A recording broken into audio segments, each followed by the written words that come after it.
All right, folks, how we doing? All right, I hope you guys are having a good Friday. It's April Fool's Day. I guess that's what they call it, okay? That's if you guys are into such a thing. April 1st. Again, hope you had a good or having a good productive day. And thank you for your time. All right, ladies and gentlemen. So I want to talk about, this is something that's been bugging me. I've been meaning to talk about this, and I'm going to make another video about what's going on down in Disneyland, okay? That I do find very disturbing, okay? Brian Houston, he's the leader of Hillside, has stepped down after, I guess, this scandal documentary is coming out about the Hillside Church. Now, Hillside was actually founded by another guy from my research back in like in '83. All right, this actual church somewhere I think in Australia. Okay, and it was founded out here in America in 2010. I think it was out there in Virginia Beach. All right, shout out to 757. That's my hometown area. One of those places. Okay, the Hillside. All right. If I'm wrong, somebody let me know where Hillside Church is. Okay, but that's not the point. The point is, it was founded here in 2010. A very charismatic church.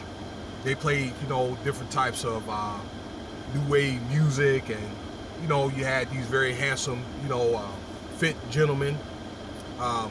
They dressed, they had the swag and all that, trying, preaching and all that. Okay, I believe that they were looking at bringing in a new generation of, of Christians and so forth, okay, bringing in a new generation of followers to the church, all right, and it turned out to be pretty big, okay. It turned out that Hillside was making $100 million a year, okay, worldwide, I mean, they were doing it big, and I've done 2 videos about these guys.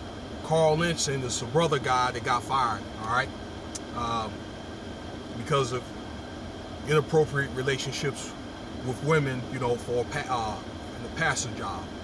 Now Brian, the CEO that's of Hillside with this documentary that's just came out. Now he's stepping down.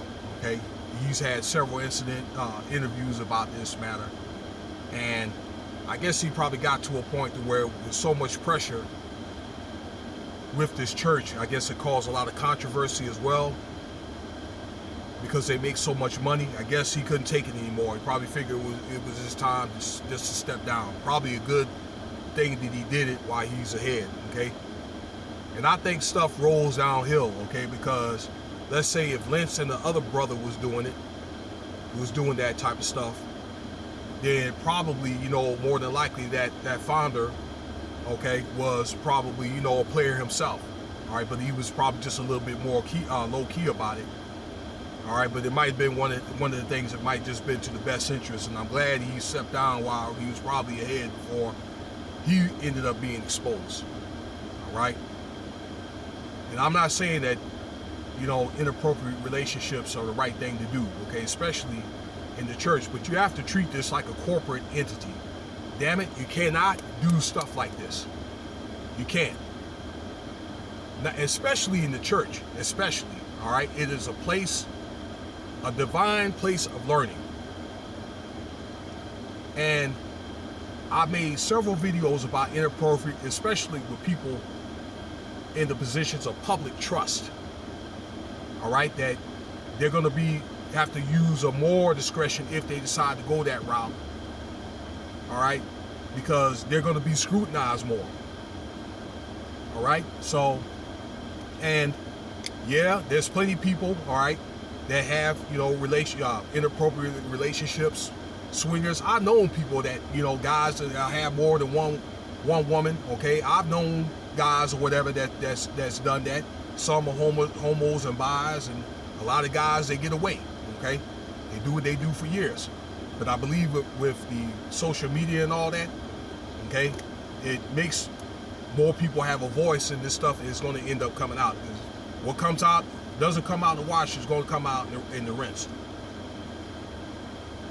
Let me leave you with this. Like I say, I don't understand. These guys get more than enough. It's like, I think when you get to a certain point in your life, how much more money or women do you need?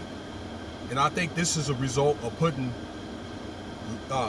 okay, men are going to lust all their life. Okay, they're going to struggle with that all their life. Money, power, fame, all right? But these things cause things like manipulation. Somebody's going to end up being taken advantage of. Okay, with all that much money, somebody's going to want to dip in the pot. Somebody's going to get left out. Somebody's going to get told on. They're going to go tell on you. Money is, it takes money to run things. But mainly like money, particularly like lust. You know, it does say that the most powerful men in Proverbs fall to a woman. I think when you start putting that stuff on a pedestal, other than trying to worry about your craft and serving the Most High, doing the work for the Most High, that's when a lot of men fall, okay? That should not be your top priority, all right? And I think that especially if you get a certain age in your life or whatever, that stuff is not really important because you already know you're going to have it. So, you know, the thing is, it's a selfless service, and at the end of the day, you're trying to get your blessings. The money and all that stuff is going to come. If it's going to come, it's going to come. That should be secondary. And I'm going to leave you with that, okay, because it's garbage here, okay? Let me get on to another subject. I appreciate your time and so forth, all right? And I think if there's any leaders or anybody in the position of public trust, public figures, this is something you need to take in account.